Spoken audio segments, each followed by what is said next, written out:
Hello, it's Rock here from the Whisky Library. I'm doing a review today on you'd have to say, it's a bit of a sleeper Scotch whisky brand. Not many people are not going to know this brand, but it's GlenDronach single malt Scotch whisky from the Highlands of Scotland. And we'll be back today, or after this break, to review the GlenDronach Portwood version. Stay tuned. Welcome back. I'm doing the review today of the GlenDronach Portwood here from the Whisky Library. I'm doing the review for MyBottleShop.com. Today's review will focus on the GlenDronach Portwood, but for those of you who don't know the brand that well, I've always said that this brand, GlenDronach, is basically the new Macallan. Probably over the last few years, there's been a bit of a shift in Scotch whisky where certain brands are harder to get, and there's been supply issues and overwhelming demand. Macallan is one of those brands that supply hasn't kept up with demand, and so it's hard to find the Macallan brand. Now, I'd say the comparison between Macallan, or that I'd like to make between Macallan and GlenDronach, is that they're both sherry bombs. So you could both say that they're sherried Scotch whiskies. In GlenDronach's case, it is a Highland whiskey, so it's up in the sort of northeast part of Scotland. It's sort of quite close on the border of Speyside, so some people actually think that it's a Speyside whiskey. And GlenDronach means Valley of the Bramble. So, like so many Scotch whiskies, it's Glen Valley or something or another. Now, this whiskey actually has quite an interesting history. It was actually the second ever legal Scotch whisky distillery. I believe Glenlivet was the first. So it's been around for a long time, but to be honest with you, it's had a very storied history. It's been burnt down like so many Scotch whisky distilleries. It's been bankrupt like so many others.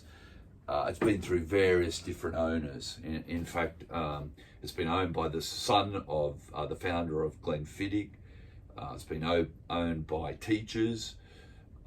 More recently, it was owned by Shivers or Pernod Ricard. And so it's been through a lot of different owners. It's been closed, open over, nearly 200 years. So it's had quite a storied history. Probably about 5 years ago, so we're in 2022 now. So about 2016, it was purchased by Brown-Forman. Now, GlenDronach was for a short period of time owned by Ben Riach. Brown-Forman, the makers of Jack Daniels, etc. They bought Ben Riach, GlenDronach, and Glenglassaugh. So they got really three, I'd say, not big names as far as Scotch whisky distilleries, but really distilleries up and coming and producing great product. And in fact, the GlenDronach, started out a few years ago, not that long ago, with the different, they brought out the 18 and they brought out the 15, and then they've done each cask strength batch run that you see here in front of you, and also a traditionally peated version. Now, these are all sherried whiskies, generally Oloroso or Pedro Jimenez, depending on the particular variety that's been released. Now, when they came out, they were sort of like, the market, it was like, well, okay, what do we think about these whiskies? And they weren't released in huge numbers, but the market quickly snapped them up. So here in the early 2022, we find that there's literally no stock available. Occasionally you see 21, the 18 has been rated by Jim Murray 96 consistently. The 21's pretty high. The 15, Billy Walker originally released a 15-year-old classic whiskey. And in fact, my personal favourite whiskey is a 15 that I just sip, not, I would say every night, because it's too hard to get, but maybe once a week on a special day. Now, getting on to the Portwood, this release is actually, GlenDronach mainly is a sherried whiskey, but this Portwood, they sort of release as a limited edition whiskey, sort of 2020, 2021.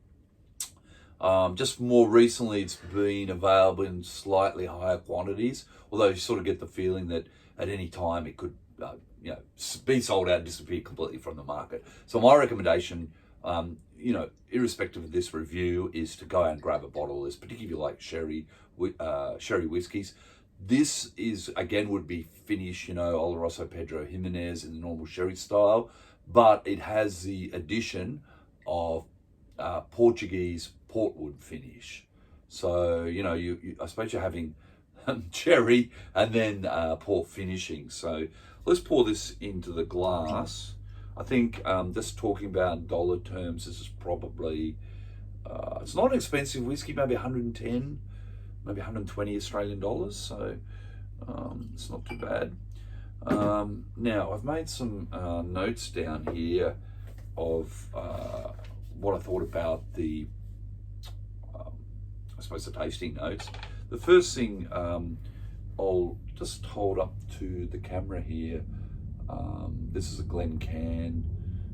I forgot what they call this actually. I think it, sort of like a GlenCan large whiskey glass. But you can see there it's got that really rose gold, copper tinge to it. And that obviously is coming from the maybe, if you want to call it, the clash of both the sherry finish and the port finish. But obviously the port's going to give it probably a little bit more of a, I would say, sort of more brown copper tinge to it, whereas the sherry's more likely to exude sort of a red. So the combination of those two gives you that sort of rose gold colour. Now this particular whiskey is 46%, which seems to be a good level for Scotch whiskies. It's not the cask strength of, say, your cask strength one here that comes in at 57.9%. I mean, that's a big dog right there, you know what I mean? But this one, maybe, a small spoon of water or an ice cube in that wouldn't go astray. I'm just going to taste it straight off here. Now, I suppose the thing is, this is a sherry bomb. It's got a little hint of dryness there. Maybe somewhere I'd say in there is Pedro Jimenez. You get a sort of dry note on the nose.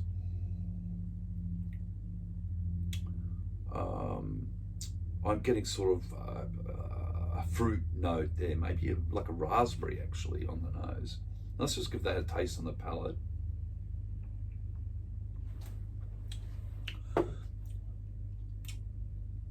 I think the thing about all these GlenDronach whiskies is, first and foremost, these are probably sherry whiskies.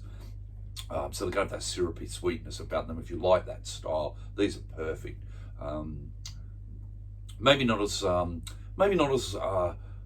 dry and wooden as the Macallans, I would say. These have a lot more juice, both on the front palate and also on the follow through on the.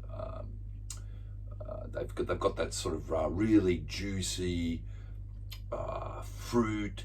It's sort of like a holiday fruit cake, strawberry jam, raspberry jam. Nice, strong, long finish there with the 46%. Just look at my notes here, what else I had to say. I think maybe with those slightly drier notes, I get that like butterscotch. That butterscotch, I suppose a little bit of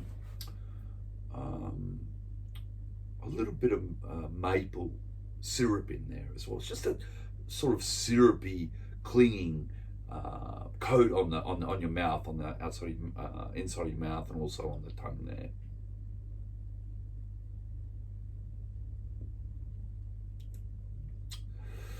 I don't know if that shows up on the camera there, but there's long legs.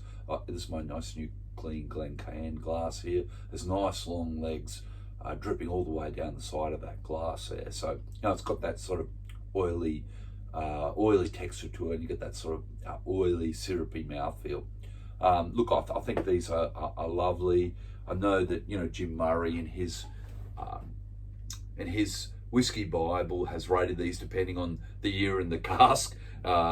He's always so fond to pick up the batches or whatever, but this ones I've tasted, this port would have been very consistent across the years that I've had access to them anyway. So yeah, I'm going to give this a quite a high rating, because I love this whiskey, and I love the fact that it's not while it is available, it's quite affordable. If you get a bottle around this $120 mark, you're doing very well for yourself. So I'm going to give this GlenDronach Portwood 90 out of 100. All right, it's Rock here from the Whiskey Library. Thank you for staying tuned. And if you like this video, give us a thumbs up and subscribe so I can continue to make this content. Thank you. Bye.